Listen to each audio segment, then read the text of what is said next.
Hey ladies, calling all entrepreneur women, creatives, visionaries, and builders. This is your host, Holly Wright, and welcome to the Her Podcast. Today's guest speaker is Yndianna. Yay. I'm so honored and excited to have you on, so welcome. Yay, thank you so much. Why don't you tell us a little bit about who you are and what you do? Hello, everyone. Well, my name is Yndianna, and I'm 29 years old. And basically, what I do, I am a financial advisor, I guess you can say. Me and my husband work together. Basically, what we do is we help out families with their auto insurance, home insurance, and life insurance. So yeah, anything in the financial service industry, that's what we do. Love that. So today's podcast, we're going to kind of be diving in more of a personal story, but also how you became who you are today with entrepreneurship and life insurance as well. So I'm super excited to have you on and just kind of hear your heart and story behind how you became who you are today and what got you to this point. Who were you before you became going back to who were you before you became the woman you are today, and what changed? Maybe being in life insurance or a financial advisor today, if you could go back, what is like one story that kind of molded you into maybe jumping into this career? Okay, so prior to what I used to do is I was actually a makeup artist and a hairstylist. Really? So that's exactly what I did. So I used to do makeup for like the Latin Grammys. Like if you're Latino, you know what that is, right? Okay, that's cool. I didn't even know that was a thing. Yeah, so I would do that. Like a lot of famous people would come like once a year, and a lot of like famous companies would always reach out to me. Okay. So that's what I did. And then I also went through a season as well where I did become a single mom. Okay. And I was struggling financially. And I feel like that season, like more than anything, has really like taught me, right, so much about myself, and it has made me change. Why? Because I went through a season where I did like, I guess you can say like a pruning season, right? Where I had to do a lot of like, it taught me so much like discipline. You know, I had to just be more intentional, you know, like with my life, and just overall, like literally, like it gave me like a different perspective. I love that. Going back to single momhood, I know that personally. My mom was a single mom for a really long time, and I have such a special heart and a love for women out there who grind, you know, in that season of their life and become single and then have to figure out how to rebuild. So I kind of watched my mom for years rebuild, and she's an amazing person today. She always has been, but going through that season was really rough. And so totes to you, girl, because that's a hard season to walk through, but also I feel like it kind of creates a space of creating who you are today. Like looking back, you're just so grateful that things shifted and things changed, and you did that for yourself. So love that. What was one of the hardest seasons of your life, and how did it shape you? So let's go back to single momhood, because I feel like a lot of moms listen to this podcast. Whether you're single or not, what was maybe like a storyline in that era that really shaped you, maybe as a woman, maybe in entrepreneurship, career, your faith? What would you say for that? I feel like a lot of people don't know this actually, but I feel like when I was going through like getting, you know, becoming single, it was obviously a huge transition to me. And I just remember I was pregnant. My son was 2 years old, and I really didn't think that I can do it. Like I had so much fear. I used to think like, man, like what are people gonna think about me? Like how embarrassing. Like more than anything, I was really, really embarrassed. And I remember like, because I lived in California, I moved back to Vegas, and this is the craziest thing because I've always, how do you say, like I've always been against abortion. I remember going to the clinic, the abortion clinic, and just parking, and I just wasn't thinking. But it's like when you're in, literally I was in depression, you know, like I was not thinking straight, like the enemy, you know, was getting to me. And I remember I was just in that car, and there was actually like protesters. They were like holding signs like, hey, you know, like you don't have to do this. Don't do it, That's what I've heard. Don't do it. And I was like, oh my goodness. And I was just in my car, and I'm like, I was just crying, like bawling my eyes out. And I said, God, like is this it? Yeah, like is this it? And keep in mind, like at that time I didn't even have a relationship with God. Like I knew him, but I didn't have a relationship with him. So I just remember like seeing those signs, and I'm like, okay, I didn't have the guts to do it. I left, right? And then it was like a week after, I still kept thinking about it, like, oh my goodness, like maybe I should do this because I'm getting ready to exit out, like, right? Mhm. Like I can't do this alone. Like, who's gonna love me with two children? Like, I Mhm. don't think I'm worthy of it. I used to think that. Yeah. And, I went the second time, and the second time, literally, like, okay, keep in mind, so I lived in California. I came to Vegas, so I didn't even have a car. Okay, so I remember just taking my mom to her job. I was like, Mom, let me borrow your car. I'm gonna go see my friend. And my mom didn't know anything, like any of this, like what I was going through. And I had my son with me. And I remember her texting me like, "Hey, like, what time are you almost here? Are you almost here? Like, you gonna pick me up from work?" I'm like, "Almost, mom. Almost, mom." And when I got there in the parking lot, same thing. The protesters were there. Mhm. But this time I brought my son with me, and I was so nervous. I was calling like my closest people to me at that Yeah. time, and I was asking for advice. And I was like, "Hey, I'm like, what do you think I should do?" And then it's crazy because I feel like I had like the angel side and then the Mhm. devil side on one side, because some Mhm. people would tell me like, "Do it, like Yeah. do it," and then someone was like, "You know what? I've done it before and I've regretted it so much. Like, I don't recommend you to do it." And I was just like thinking and just crying and crying. We were there, girl, like literally like so many hours. I probably like 4 or 5 hours. Dang. And my son, and I just remember there was like a lady sitting next to me, and I remember just asking her like, "Hey, like why are you here?" Right? Mhm. And she's like, "Man, I'm getting ready to, exit out the relationship, and I just don't want to be a single mom." And I was just like asking people like around me. And girl, it was so bad. Like, it's so crazy. Like, I was so broke. Like, I didn't even have money Mhm. to even pay for the abortion. Like, Yeah. I had to ask to borrow money from one of my family members. And this family member was like telling me, "You need to do it. Like, nobody's Mhm. going to love you. Like, Mhm. being a single mom." And I just remember just like, oh my gosh, like it was literally $500. Okay, it's $500. So I go and I pay for it. We're waiting there for hours. And I'm just like, "God, just give me a sign. Like, if you're real, just give me a sign." Like, Mhm. all these things, right? And then my son was like, "Mom, come on. Like, let's go." Like, at the end, it was probably like 5 hours in. He's like, Dang. "Mom, like, let's go." And the next thing you know, they call me up. I'm up. They call me up, and then the doctor is like, "Okay, lay down, but whatever you do, do not look at the ultrasound screen, because if you look at the ultrasound screen," he said, you're gonna get attached, right?" And I just remember like, what am I doing? Like, there's Yeah, no like way. why am Like, I what here? am I doing, right? And I said, "God, like, if you're real," I literally said that. I said, "God, if you are real, give me a sign, like right now." Like, right now, like, if you're real, like, if this is what I should do. Next thing you know, the doctor gets up. He's like, "I'll be back, okay, honey?" He's like, "I'm just gonna go to the restroom." So he leaves. He goes to the restroom, and he leaves the pill there. He's like, "By the time you take the by the time I leave, I mean, you should have already taken it." Yeah. So he just like left me alone, basically, right? He gave me the water, and I'm literally like holding a pill. And I just remember like shaking like this.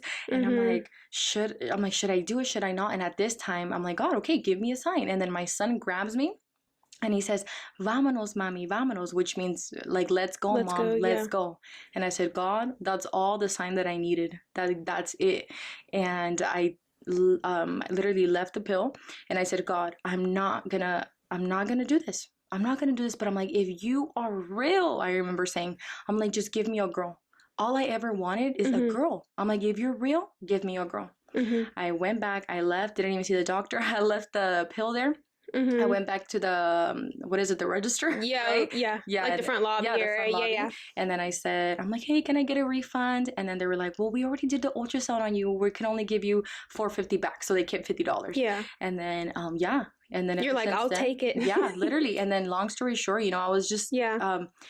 thinking this the other day, because we're in March and my mom's birthday is March 22nd. So when my mom knew about this, right? Like, she didn't know that I was going through that process, but me leaving after Mhm. that, leaving after the appointment, I picked her up, and then I was bawling my eyes out. She was like, "What's wrong with you?" Like, and then I was like, "Mom, like, I went to go do this, you know?" Mhm. She's like, "What?" And you can only imagine, typical Yeah. Hispanic mom, like, "What are you doing?" She got Yeah. so mad at me. And I just remember her telling me, like, "Indiana, like, please, like," this, and it makes me emotional thinking about this, because she was like, I'll never forget when she told me, she said, "Don't do that." She was like, she said, "Hija," she was like, "daughter," she's like, "don't abort it." She's like, "How about if you don't want the baby?" She's like, "Just give me the baby." She's like, "And nobody will ever know that that Mhm. was your baby." that's how much she was like. And Oh, then I was like, no, mom, I'm gonna do it. And then she was like, because my mom was a single mom too. yeah, And then I was like, no, mom, I'm like, if you can do it, if you did it before, yeah. like, I know I can do it too. Like, I got this, right? And I'm just so grateful for my mom because she was the first one to find out what I was having. And I remember um March 21st, I went to the clinic to like to see what I was having, a boy and a girl, and they said that I was having a girl. Wow. And then when they I would have lost it in that girl, I moment. did. I I would have been did. like, okay, God, you're real. I get Yes, it. yes. And I said, That's so okay. beautiful. And that's when my relationship with God started. Yeah. And then March 22nd is when my mom's birthday, and that's Yeah. when I told her that I was having a girl. She was so excited. Wow, that's so cool. Such a beautiful story. I've kind of heard similar stories to a girl before who like went there and she was just like so much anxiety and then ended up changing her mind and it was just like a miracle. Yeah. But I think that's such a beautiful thing Yeah. because not only did you experience such a hardship like pulling up, walking in, but then walking out with a miracle Yeah. is so powerful and that's so Mm-hmm. beautiful and I'm so proud of you. Oh, thank you. Let's relate this to limiting beliefs because when I was listening to your story about, all of this Yeah. happened years ago before your entrepreneurship journey and it's what has created you into the woman you are today. But I feel like let's go back to limiting beliefs because you had made a comment earlier how you're like, oh, this is what I used to think I wasn't worthy enough, or I used to think like these thoughts, even though you knew like Mm-hmm. they were wrong. What limiting beliefs did you have that you had to like maybe unlearn to Mm-hmm. step into the next level that you maybe entered after that? I feel like I didn't really think I can change. I feel like That's good. that was a limiting belief that I hmm didn't think that I'm like, man, this is how I grew up.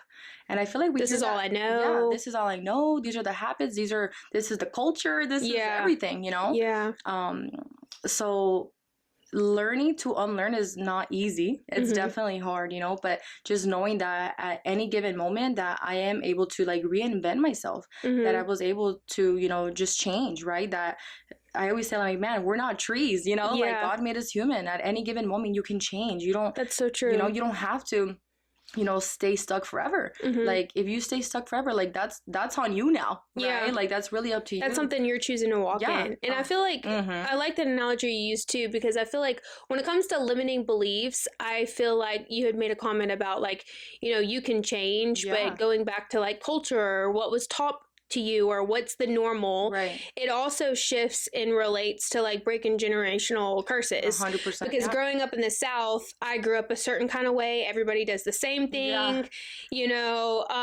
habits and all this stuff. And I remember like a couple years before I moved out of my hometown back to, going to San Diego, I was Mhm. like, something has got to change because like Yeah. I've noticed a pattern in the family and in the culture and just my friends, and I'm like, there's no way that I'm gonna live the rest of my life like this. Right. Like, and I wasn't even saturated in entrepreneurship. I wasn't really into business yet. I mean, I was like fresh out of college, Right. 19 years old, so not even knowing anything, but there was always this gut feeling of like, no, actually, Holly, you can choose something different. Exactly. And not everybody will support that. Right. It is a hard path to go down. Yes. A lot of people say they support you, but when you are breaking generational curses Mhm. and habits and things that are normal in the family line and you choose to pivot and do something different, it's an adjustment. Yeah. Not everybody will support you and it's a really hard journey to Yeah, walk on, exactly. but the longevity of it, now that I look back now, I'm like, oh my gosh, like I was the only one in my family to leave, like, Yeah. or to be an entrepreneur. Entrepreneurship doesn't run in my family line at all. Takes guts, girl. And so I think it's such a powerful thing when you actually come to a place in your life and you're like, actually, like I get to choose if I want to change. I get to choose Exactly. if I want to grow. Right. And I feel like kind of piggyback to what Yeah. you were saying, like that's actually a great compliment. Like when people tell me that, like, girl, you're not the same person that used to be. I'm like, thank you. Yeah, thank like God. that is such a huge compliment. Like, Yes. thank you. Like Yeah. I don't want to be the person. Like Yeah. if you knew me like even a year ago, I'm like, thank God I'm not even that person. Yeah. Like I'm completely different. That's so good. Yeah. Going back to self-doubt, how did you handle self-doubt when it creeps in? So now that you are, you're a wife, you're a mom, entrepreneur, you're in the finance world, obviously we all battle with things and Right. things come and go. But now who you are today, what are some practices that how you handle self-doubt? Maybe if thoughts come in your mind, what are some things that you do to help you stay on track? Yeah, I think that's a great question because I feel like self-doubt really, I feel like everybody gets it. Mm-hmm. It never really goes away. Yeah. It's just how you respond to it. Mm-hmm. 100%. Because sometimes, like, if you have self-doubt, right, person A might be like, you know what, I'm quitting, like, I'm giving up, right? And then there's person B that is gonna take action. Take action, right? And I choose to be that person that takes action. Right? And that's so good. And I always think, like, man, like, if God can do it for other people, he can do it for me. Like, I've always had that mindset. Like, I get so inspired by people that are winning, that are successful. And I'm just like, and if someone even successful in the business that I'm in Primerica, right? Like, I see so many wealthy people. I'm like, dude, if they can do it, so can I. Like, God doesn't have favorites. He just rewards those that are willing to work hard for it, right? That's good. And that's something that I'm grateful for. And also just working on your mindset. I think, like, I truly believe that we are our greatest asset. Our mind is our greatest asset. Like, what are you doing? Like, you have to. That's why self-improvement is everything. That's what I tell people all the time. Like, work on yourself. Because when you start to change, your life is going to change for the better. And something that I've like had to grow on, but now I'm obsessed with is personal growth. I feel like, the people you hang out with relate to that, the books you read, the podcasts you hear, the music you listen to, the culture you're around. I've really, as I entered my 30s, I really took a step back and I was like, okay, if I really want to do this and be here, like, I have to be surrounded by positive friends through the good seasons and bad, because when shit hits the fan, you still want those people in your corner, like, supporting you and speaking positive. And then also going back to just like your surroundings. I love going to the gym every day. It's my date with myself every morning. So it's like people who are working out and taking care of their health too. Whatever, if they're in yoga, if they run, if they do CrossFit, like, whatever it is, I feel like in order to become the full potential and who you are and who God's created you to be, you have to be obsessed with personal growth. 100%. And it's a journey. It's not something that I get to by Wednesday. Yes, girl. That's why I always tell people, I'm like, at the end of the day, you just have to make God your foundation of everything too. And, like, remember why you started. Like, that's a huge one. Remember why you started. Like, whether it's, for your kids, more freedom, retiring your parents, like, everybody has a different why. Like, as long as you remember it, like, I don't know if, you ever heard of the book Beyond Positive Thinking, but I got this from them. In the book, it says to have a notebook, right? Have a notebook and, like, basically post, like, who you want to become in the future, have them there so you can visually just see yourself, and eventually you'll be able to get it. I love that. Something piggybacking off of that is what I like to do every year is create a vision board. And I created a vision board like 2 years ago, and girl, on this vision board was like extra. Like, it was like if I could be this, have this, own this, do this, like, this would be my life. And it's funny too, I actually pulled that vision board out like a month ago, and I was looking at it, and it was like, I had like my dream car on there, what kind of house I wanted. Back then I was single, so I was I just want to meet my person, and here's the rock that I want on my finger, and like all these crazy things. And I think I put like 20 things on there. I had all my girlfriends in San Diego. We all made vision boards, and theirs was like pretty natural, like realistic. Mine was like over the top. Good. But I think there's something so powerful about writing something down and declaring it, and you're like, no, this is what I'm gonna work for, and I'm gonna get this. And I pulled that board out like a month ago, and literally everything on that board has come true except for 2 things. Wow. So, and actually I had a friend, my friend Corey in San Diego, we were talking about it a couple weeks ago, and she's like, hey, I think I'm gonna create a vision board because I literally saw your board come to life in the past 2 years. And it's such a powerful thing. It is. Writing something down and then speaking life, even though it won't happen tomorrow, like over time, looking back, I'm like, oh my gosh, like, I literally, what's it called when you're declaring something, I'm looking for the word, when you're speaking to an existent. But yeah, that made me think of that. I love that. So diving back into personal development, we talked a lot about that. and you talked about a book that you read. Is there any books, podcasts, or stuff that you do to kind of feed yourself mentally, as you're, being in finance or Yeah. entrepreneurship or even mom or wife, whatever lane you're in for the day? What are some things that kind of like fill your cup? Girl, literally, like, growing is everything. Mm-hmm. Like, I've come to the point where, like, yes, reading books is important, listening to podcasts is important. I feel like that's what I need. Like, Mm-hmm. if there's like even days where I'm not even not feeling good, Mm-hmm. right? And that's because I'm not even listening to something, right? Mm-hmm. So I've created a habit of literally, even in my car, like, Mm-hmm. I like to say, like, turning my car into a university, right? I like that. Because when I'm in the car, I mean, I'm driving, right? And Yeah. I'm focused. I'm always putting on podcasts. I'm like, no music. Like, I Mm-hmm. need to learn. Like, and I love learning, right? Mm-hmm. I mean, I've always been like that. Like, I just always been that type of person that likes to grow, learn new things. Like, there's Mm-hmm. just so many things out there that I still don't even know, Yeah. right? And that's why they say, like, there's already, all the successful books have already been written. Mm-hmm. There's just not enough, listeners and readers, Mm-hmm. right? That's good. And it's true. Mm-hmm. Let's see. Going back, this is a really good one. Going back to what we had chatted about earlier, just about like breaking generational curses and choosing to grow, choosing to shift. What boundaries do you have that create and protect your personal growth?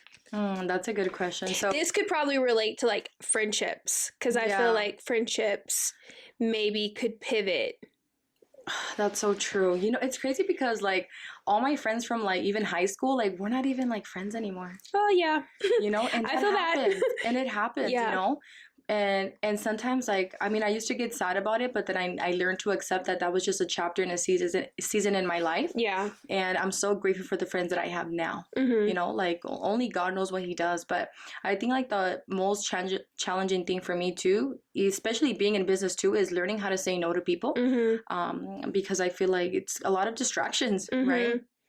That one for sure. And also me learning, right, that not taking advice just from anyone, right? That's a good Like, one. I've always been like, man, like, if I'm not willing to switch spots with you, if I'm not willing to switch, like, bank accounts with you, like, marriages with you, like, spiritual life with you, then I'm not listening to you. Yeah, that's Right? actually really smart. I never thought about that. Yeah, and I Especially kinda, bank accounts. yeah, Because especially when we're surrounded by, business girl, people. yes, absolutely, That right. tells everything. Yeah, it's like, even me, like you said, like, Yeah. being an entrepreneur, I'm literally the first entrepreneur in my family. Yeah. I am too, right? So when I first started being in Primerica, people would tell me, like, go get a real job. I'm like, and girl, I would be so mad. But I'm like, I had to understand, girl, that, like, God gave me the vision. He didn't give it to them. Like, he chose me. Yeah. Right. And I just think about it like that. And I'm so grateful that I think different, right? Because now I'm teaching my kids how to do that too. Yeah. Like, completely different. Like, I'm teaching my kids things that I wasn't taught, and that's kind of going back to the first question, like, also unlearning, like, those bad habits. Like, it's crazy. I love that too. I feel like when I'm a mom one day, my future kids will not know anything of how, how I was, not per se to say like how I grew up, but just like the mental and the personal growth development skill. They're going to be so prepared. It's crazy. And I'm grateful that we know things now. Like, as I'm surrounded by other businesswomen, I'm just constantly learning and growing and how to make myself better. And so I feel like those attributes and those things that you learn only make you a better mom. Yeah, I agree. Let's go back to your career. Let's talk a little bit about in the finance and what you do. So going back to your career in finance and life insurance, what's one thing that you learned in this field particularly that has shaped you into the entrepreneur you are today? Because I feel like when you learn, finance is such a powerful career. Like, it controls everything, business, anything. And so I feel like when you're in that field, you learn so much of how to build your own business. So, I've been in this industry for 8 years now. Okay. I started when I was 22. I'm 29 now. I'm going to be 30 club. Oh, 30s? I'm in my 30s, and let me just say this for the girls who are listening. If you're in your 30s, you are in your era because Yes. it is 30s are peaceful. I'm You kind of excited. have you don't care anymore. Like you don't care. I love I cared it. way too much in my 20s. Yep. And I was all over the place. And I feel like your friend group's more like stable, even though it may be small, it's okay. Yeah. But like 30s have been the best. And I love that. anybody in their 30s will tell you that. Yeah. Just get the 20s over with. You know trust what? me. It's crazy that you say that because even me, like, I'll be 30 in May, Uh-huh. right? But then I'm like, I feel different. Like, I'm already like, literally, like you said, like your 20s is kind of like your learning, Yeah. like your learning years, right? So I mean, I'm excited, but I feel like starting in the industry at such a young age, I'm so grateful. I Yeah. started when I was 22 because I was never taught Yeah. like about money, finance, nothing. Like I was kind of raised like in a household where get credit cards, get credit cards, get credit cards. Okay. And I just wish in high school it was a requirement, to teach people, at least in high school, senior Yeah. year, about how to like invest your money, like how does life insurance work, like all these important things that they don't teach us. And it has taught me so much, how to, and the difference between saving and investing your money. Yeah. Like it's not the same, right? It's not the same. No. I'm like, what are you doing? Why are you putting all your money at the bank? Yeah. Like their banks are the ones investing your money, for you. Yeah. Right? So I think I'm just super grateful being, Yeah. in the insurance industry, in the financial services sector at such a young age, because it has taught me so much, things that I was able to teach my family, things that they didn't even know. Yeah. So I think finances is so important, so important. I had a conversation with a girlfriend in San Diego a couple weeks ago, and she's like CFO, so she Yeah. like runs finances for big companies, and then she also does taxes. So money is like her Yeah. like thing, and so she's been teaching me over the Yeah. years because I grew up in a family where you work.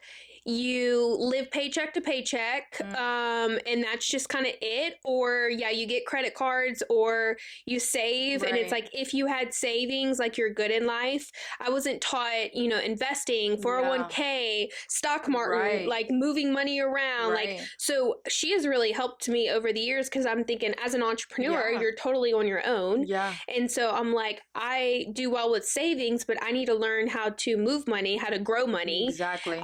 Because there's just so much that I didn't know Yeah. growing up. And now that I'm in my 30s, I'm like, oh my gosh, I was having this conversation with her too. I was like, if we could go back to middle school and high school and Yeah. we're taught how to manage a credit card, Mhm. what to put on the credit card, how to pay off the credit card Yeah. monthly, 401ks, investing, all this stuff, I feel like we would have way more successful people Yeah, in this girl, generation. It's so true. Like, and me, because I worked in the casino industry when I was 18 too, and just Okay. like seeing so many people in housekeeping, for example, like Yeah. so many older people, 60, 70, 80 years old. and can't even retire. Yeah, and they're working there not because they want to, it's because Yeah, they have have to, to. because they never created those habits of saving and investing their money at an early age. And I look at them like, dude, I don't want to be like that. Yeah, no. No, like never. Like, and that's even for my kids now. Like, even starting a savings account for them, an investment account. Hey, when they're 18, like, here you go. Whatever you want to do, build a business, buy a down payment for a house, whatever it is. Like, Yeah. just imagine if our parents did that for us. I know. I had one of my Like, friends, Corey, her parents you set that know? up for her when she was born. What a blessing! And she's like mid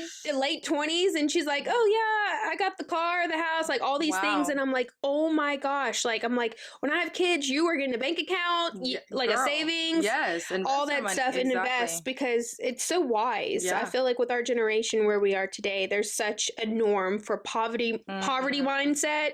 And then if you are an entrepreneur, you're kind of in this small circle of knowing the wisdom of finance, Right. but it's because you had to go teach yourself. Exactly. No one was taught. Yeah. I love that. Yes.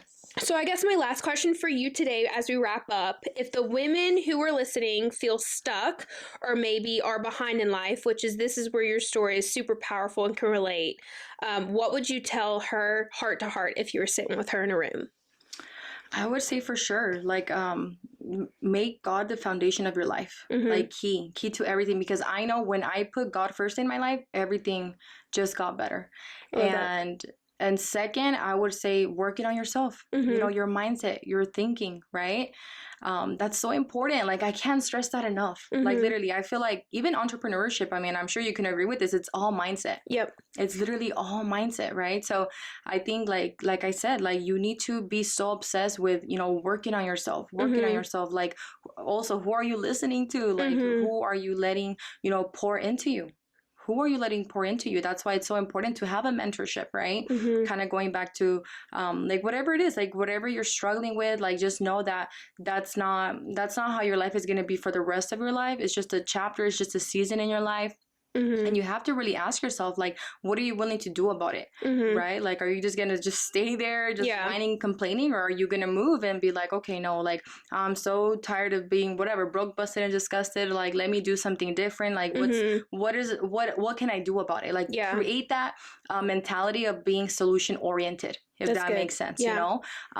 And yeah, you just got to decide, right? I always tell people, you can't blame anyone for being where you are, because Mm-hmm. when you point at someone, there's always three fingers pointing back at you, right? That's good. So that's what I tell people, is just work on yourself, you know, make God, put him first in everything that you do, seek first his kingdom, right? Mm-hmm. That's so important. And then yeah, just what are you gonna do about it? Yeah, I love Mm-hmm. that. And I also feel like too with that it's like you are who you attract. So I feel like for me, like the more I continue to build personal development, Yeah. read books, podcasts, surround myself with Yes. positive people, like build Holly as a whole, Right. I started to attract those kind of people too. Mhm. And so it only got better from there. So I Yeah, feel like the it's more true. work you put in yourself, God will honor that. And Yes. you are what you attract. You know, if Mhm. you're someone who's lazy and doesn't work and you're just hanging out, like you're probably gonna be surrounded by other Yeah. people who do that. Or if you don't, have healthy habits, I feel like it's easy to attract those kind of negative Yeah, people. exactly. So I think focusing on yourself and whatever season you are in, maybe you're an entrepreneur, maybe you're a single mom, maybe you're young, maybe you're trying to figure it out. I feel like you can never go wrong with pouring in yourself, personal development, Yep. and just growing. Be obsessed Exactly. with growing, and it's only up from there. Yeah, So, exactly. You're your greatest asset. well, I love that. Thank you so much for sharing your story, Yndianna, and such a powerful story too. I Oh, feel thank you. like it's all glamorous when you see someone who's an entrepreneur, Mhm. whether it's social media, see them on stage, people who write books or whatever. Right. But there's something so powerful when you meet someone and you actually hear their story, Yes. what life was before it was glamorous. And so I think that's what creates you into the woman you are today. Yes, Yeah. you can be successful and powerful in all these things, Yeah. but going through seasons like that really shape you, and there's power in those stories. Yes, So there is. I'm super excited and just super proud of you, because I feel like the best is yet to come, even though you may not see it yet. Yes. But yeah, such an amazing story, and so many girls can relate to that. So Yes, thank you. thank you again for being Yay, on the thank show you. today. I'm so grateful. Thank you so much. You're Yes, amazing. thank you. Well, ladies who are listening, make sure you connect with her. She'll be all over YouTube, Instagram, Facebook as well. If you are in finance or maybe entrepreneur and would like to connect with her, make sure to follow her and stay connected, and stay tuned for next week.